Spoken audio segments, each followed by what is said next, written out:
Good morning. Welcome to Yap. Today we have a new face on the podcast. We're joined by Jess, the newest and latest employee of the Attention Seeker, the cult, the company that has been hiring nothing but demonic. No, I'm joking. Jess, welcome to the show. Kia ora. How's it going? Thank you for having me, Abdel. How you feeling? I'm feeling good. It's bright and early, Yeah. like cup of No, tea. yeah, this is the best way to start your day. I think it's gonna set the tone Yeah. for the day. Yeah. The momentum's gonna be strong. Yeah, it's gonna be crazy. Have you ever been on a podcast before? I actually haven't. This is the first Really? time. Yeah, so I'm not gonna lie. Last night I was a bit nervous. Nah, But you're good, You're good. first I mean, time for everything. do you watch podcasts? I at all? do. And actually, like, back in, I want to say, like, 2018, I had a bucket list, and one of them was to start a podcast, which I never Here we go. committed Here we to. go. 7 years later, Yeah. we're doing it. Yeah. Let's do it. Let's just jump right into it. TikTok got banned for 12 hours, Did. and That, it came back. that was like a free for all. Yeah, that was crazy. Wild. I thought I was gonna get fired. I thought my job was gonna be made redundant. I was. It was really interesting seeing the people from TikTok, like the people that work at TikTok, like just the awkward TikToks that they would make for that like 12-hour window, where they were like, "Hey, hey, Hi, we're still here. how y'all doing?" But yeah, I think we're going over this article in the newsletter. Subscribe now, but yeah, I think it's really interesting, like the effect that TikTok has had on marketing in general. Like when you think about marketing before TikTok, when it was just like straight on Instagram, Twitter, YouTube maybe, all the content was like so polished, it was so nice, it was so Crisp. demure, if you like. Oh no, not this trend. It was really candid. It was really everything seemed like super well thought out. Yeah, like too well planned. Yeah. Like the reality versus the gram Yeah. was like not too cohesive. No.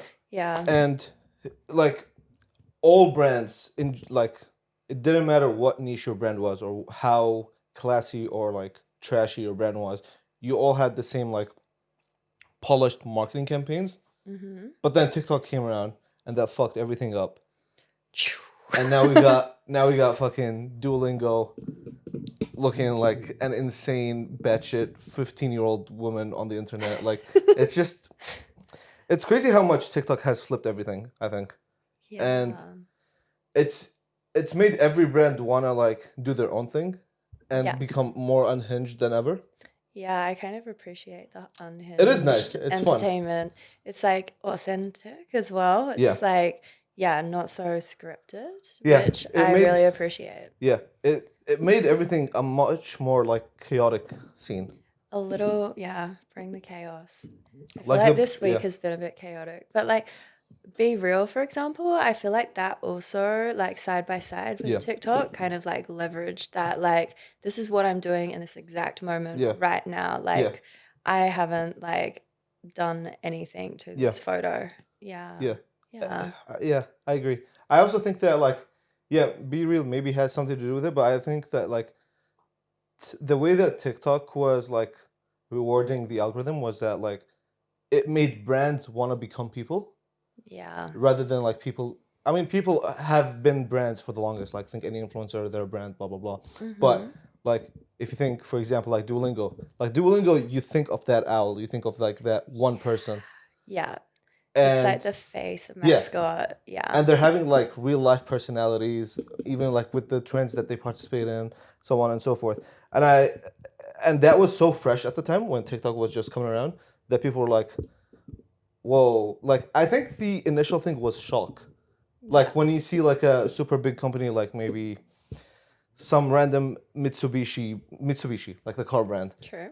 You see like they push some like super weird trend that like in your head you think Mitsubishi shouldn't participate in. Yeah, like it's almost not professional in a sense for And- such a big global brand. Yeah, and the comments always like are in shock of like of that. They're always going like, Wait, how did this get approved? Or like, how did legal approve this? Blah, blah, blah. Yeah, I feel like the comment section in most of these like posts are actually what goes off the Yeah. most. Like sometimes if I want some entertainment, I'll just read the comments and I'm like, whoa, Yeah. facts. And Yeah. then there's just so many opposing opinions Yeah. and people wanting to have their say. And then that creates like a community too. Yeah. Yeah. And I think on the comments thing, I think there's also a thing where like, whenever you see any viral TikTok that's gotten like more than, let's say, 500K likes or a million likes, the comment section is usually always filled with these brands. True. Yeah. Like, what business does Microsoft have in commenting on a TikTok? But Microsoft goes like, I don't know, they comment like real or so true bestie or something like that. Yeah, it's that like brand interplay, Yeah. making them still be like a real person that is scrolling and Yeah. engaging with other brands. Yeah. Which is kind of interesting to me. Yeah.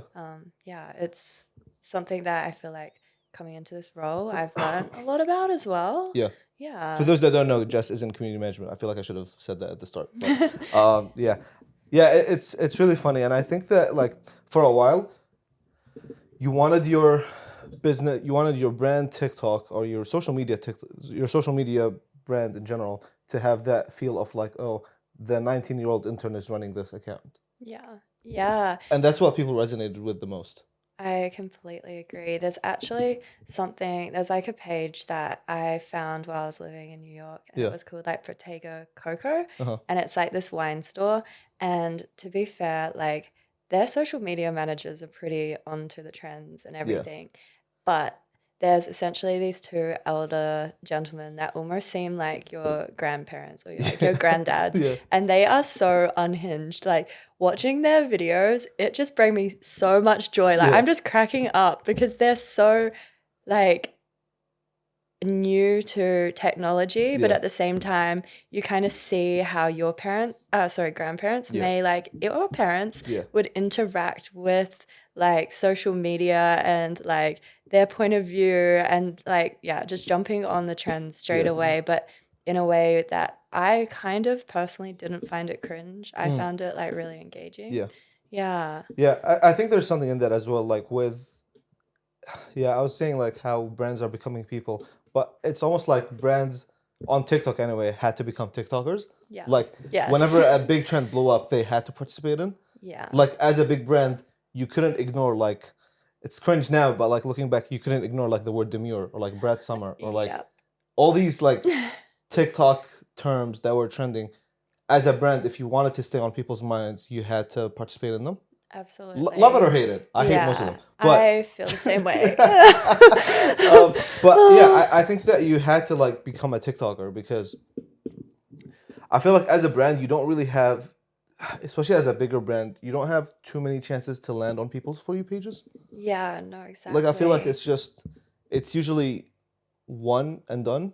But then obviously if the viewer interacts with it, they get more of that. But I think that, for a while that like, I don't know. I'd only get like the TikToks on my For You page from brands that would like be exploded in like virality. So like they'd have like more than like a million likes. So by the time I see it, like 10 million people have seen it already. Exactly. And so they've got that like stamp of approval kind of thing. Yeah, I also feel that like it changed the way we interact with marketing. Like I felt like I wasn't super susceptible to most like ads and like campaigns. But then like there's definitely been some that have been like super authentic and or funny or it doesn't scream, hey, I'm an ad. I'm trying to sell this to you. So then I was like subconsciously that planted so many seeds and like from a psych point of view, I'm like, whoa, actually I've been done by the ad. But in like a positive way, I would say, but then it's also dangerous. Dangerously positive. Yeah, because like they've all kind of had to stop the whole idea of like selling like in your face. Yeah. They've all had to become like I scroll past. I guess you have to be like sneaky about the idea of selling on TikTok, especially because like when I think like Gymshark or Duolingo, they've never said, oh, download our app or like buy our clothes. There's this discount code, blah blah blah.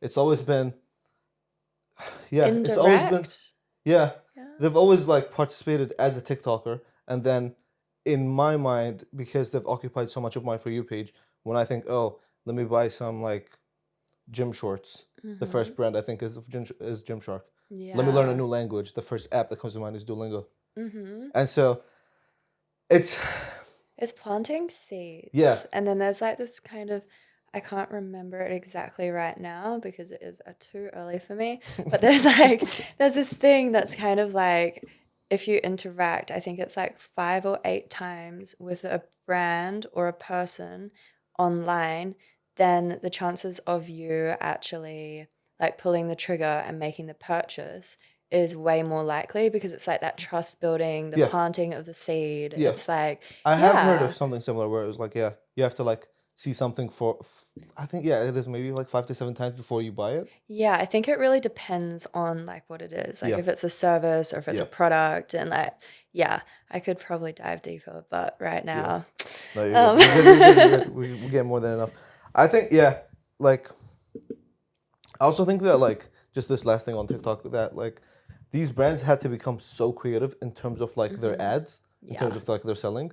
Like, I cannot think of any example for the life of me right now, but I'm sure there's always been like massive ad campaigns that like the call to action wasn't just like buy now. Yeah, actually, my friend showed me this really, really interesting video the other day. And it was somewhere in Europe, but it almost seemed like a music video, and the logo placement was so discreet. I'm gonna link it to you later because it's really cool. Like, and it kind of is selling more than just like the clothing, because the clothing is really not featured much in it at all. And it seems like it's more of a culture, like you're buying into a culture. It's kind of like streetwear and a bit edgy, and like that kind of blew my mind, thinking like, I thought it was a music video, but then the discreet placement and honestly the editing, I'm definitely I need to send this through to you. And then if you're into clothing, you catch that piece of clothing or that like logo placement for a little bit, and then you start doing like your own investigating into what this brand is, blah blah blah, and then that just gives you more space for you to organically interact with the brand, and then that's every brand's dream. It's for you to honestly, they're doing it so well. I need to like pull it up. But so I think that like the takeaway is that even with the risk of like TikTok going away or like it being gone, the impact it's had on marketing will stay. I definitely agree. Like, yeah. I think it's really funny how like the brands, or even like people just in general, everybody's TikTok strategy is now the same for Instagram. Yeah. So like reels are now 3 minutes. Yeah. So it's more short form entertainment. It's not just like 2 seconds. Watch this quick. Yeah. Like dopamine hit. Yeah. Like they want to tell a story. Yeah. Yeah. And so if TikTok goes away, its impact won't. Or New Zealand, I mean, are we going to ban it? Like, will New Zealand TikTok just blow up? Or Europe? Like, I don't know. Yeah. But the world does kind of revolve around, like, on my For You page. It's also, I've just been in the States, but I feel like a lot of TikTok has stemmed from there. Yeah. So, just whatever you're posting on TikTok, just post on Instagram. It'll work the same. Yeah, cross-pollination, like, in a way. I feel like, they're slightly different, but there's a lot of overlaps, and authenticity is definitely key. Yeah. Speaking of authenticity and keeping it real, Nintendo Switch 2 is in the mix. So Nintendo has finally, after I want to say 7 or 8 years, announced the Switch 2, which is basically their like handheld console. And in my household, we have the Switch, the Nintendo Switch, the OG one. Yeah. It hasn't been touched in like 6 years, maybe. It's been collecting dust for a minute now. Wow. It's cute, but it's just like it's like a slightly more powerful iPad with like a joystick. So like, if you've got a PlayStation, you just might as well play the PlayStation. Fair, but like I guess it's the portability. Yeah. Isn't Stan like a huge Switch fan? I think so. I think we got one in this office. I've actually never played a Switch before. Yeah. So yeah, you're definitely gonna have to lead this one. So no, you're good. So Nintendo has this like annoying thing of like, they really strive for perfection with everything that they do, And it's kind of annoying for fans of the brand because it's like they'll take way longer to announce something because Right. they keep doing these like testing trials, beta modes, blah blah blah, just to make sure that whenever they do announce it, they nail it on the head. Yeah. And so it's been a long time coming for the Switch 2. It's been, I think, 2 or 3 years overdue. So as people get more curious, as people get more impatient, um, hackers came into the mix, and hackers started like hacking some of the information that the people at Nintendo have. And so, why did they do that? Just to basically leak some of the specifications, some of the new product, blah blah blah. And I think leaks are really weird because, for one, they most of the time I think they work out, and I don't know if you'll agree with this, but like whenever I've heard of like iPhone leaks or whatever leaks, it's almost been like a nice test to see what the people feel like about the thing, rather than Yeah. just coming out with it and saying, "Yo, this is our thing," blah blah blah. If it's like a reported leak, you can get the people to like react to it a certain way, and then you could like kind of go back and like tweak your thing. That's kind of true. It's like kind of a pre-launch, but the thing that I mean, I think it's good in a way because it's like going to be like an authentic Yeah, pre-launch with a leak. So like the brand, like Nintendo can't like slowly like tell the story in no, their tone, but in a way, I'm also maybe a hot take. yeah, I'm also like, nah, like let the chef cook. yeah, yeah, like I don't know. Is this like something to do with like instant gratification too? Like, are people just being super impatient yeah. or like, yeah, I feel like from like a point of view of a brand, especially one so big like Nintendo. I was a Wii girl, not a gamer at all. But like I feel like they definitely, yeah, as you said, have like this Yeah. perfection like pressure. Let's yeah. So yeah, Let's use the example of Apple then. Apple. Okay. Apple, Yeah. like it's always being it's there's always leaks coming out of the Apple camp saying, "Oh, Sure. this new iPhone has this notch. This new iPhone doesn't have a headphone jack." Blah blah blah. Mm-hmm. I think, hot take. I think if anything, this actually helps the brand. Yeah, in a way, because it pushes them to like have to think fast. I'm just in that like growth mindset, Yeah, but like think fast, and then they can also like before the launch, I guess, take on yeah. feedback that people are providing. Like, yeah, Even if the feedback isn't, even if there isn't negative. much feedback, even if Mm. their feedback isn't negative, I think that like, you know, even if the feedback is negative, actually, all publicity is good publicity, is what they say, right? I hate that No? term, but like I actually said that to a friend the other day who Yeah, was like, "Oh, I really don't like this and this about this person yeah, online." And I was kind of that was my response yeah, because at the end of the day, I'm like, even if you didn't like it, you are sitting here at this table mm, out of work hours chatting to me about this yeah, and that is kind of the idea on and the intention for what that person was wanting. yeah, They were wanting the chatter. yeah, And like, yeah, so to a degree, I do believe that's true mm, because yeah, like in some retrospect, it's mm, like everyone's gonna have an opinion. You're not yeah, gonna be able to please everyone. Nobody's gonna like you at all, like all the time. So it's just like, yeah, the haters are gonna hate. yeah. Haters will Mm. hate. That's one thing about haters they'll do.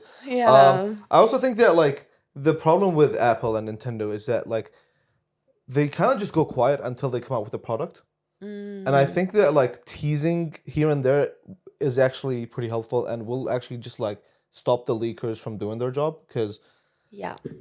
if you just go silent for every other year and you just like expect people to like, Fill in the yeah, blanks. exactly. People will Yeah. always have their curiosity to get the best out of them, and they'll always wanna, Mm-hmm. um, like, if you don't control your narrative, someone else will. Okay. And Yeah. basically, No, I like, you gotta agree. tease that, oh, we got this new feature that may or may not be coming out, rather than Mm-hmm. be quiet for a year and then have leaks just leaking and leaking and leaking. And speaking of, actually, I don't know Mm. why brands don't like. how bad are your NDAs? Like, why don't your NDAs? I don't know. Change your passwords, guys. Like, I don't know. How easy is it to like leak something from Apple or Nintendo or like a big budget movie? I don't know. You'd think that like they'd have more security. Yeah, potentially. I feel like maybe unpopular opinion, but like I don't really keep up to date with some of these things. Yeah. So I don't really know, like, apart from like clearly now the Nintendo leak, I haven't really heard of like huge leaks. Yeah. Well, I mean they're big within the community. Like they're not like the average person won't know about them. Like the average person doesn't know about the Apple leaks unless you're like heavily involved with that scene or like you watch these like two YouTubers and so on and so forth. So I think just what about could this at all relate to like TikTok people like within that last 12 hours? They were kind of leaking all of the like darkest stories. They were acting like it was the last day that they were alive and they need to come clean about everything. And yeah, I actually went off TikTok for that period because I was like, I just know. But at the same time, I did read some articles afterwards being like, oh, okay, that's interesting. And now I'm like, I want to see all of those videos if they're not already taken down. But I'm sure they went viral. So if their account got reinstated, they would like, yeah, there's definitely like re-uploads from other people. Yeah. Like, if it's got over like 100K likes, definitely downloaded by some people. So the takeaway is, guys, change your passwords, sign stronger NDAs, and stop leaking stuff. With that being said, thank you so much for tuning to the App Podcast. Subscribe to the newsletter. Just any final words? I don't know how. Bye.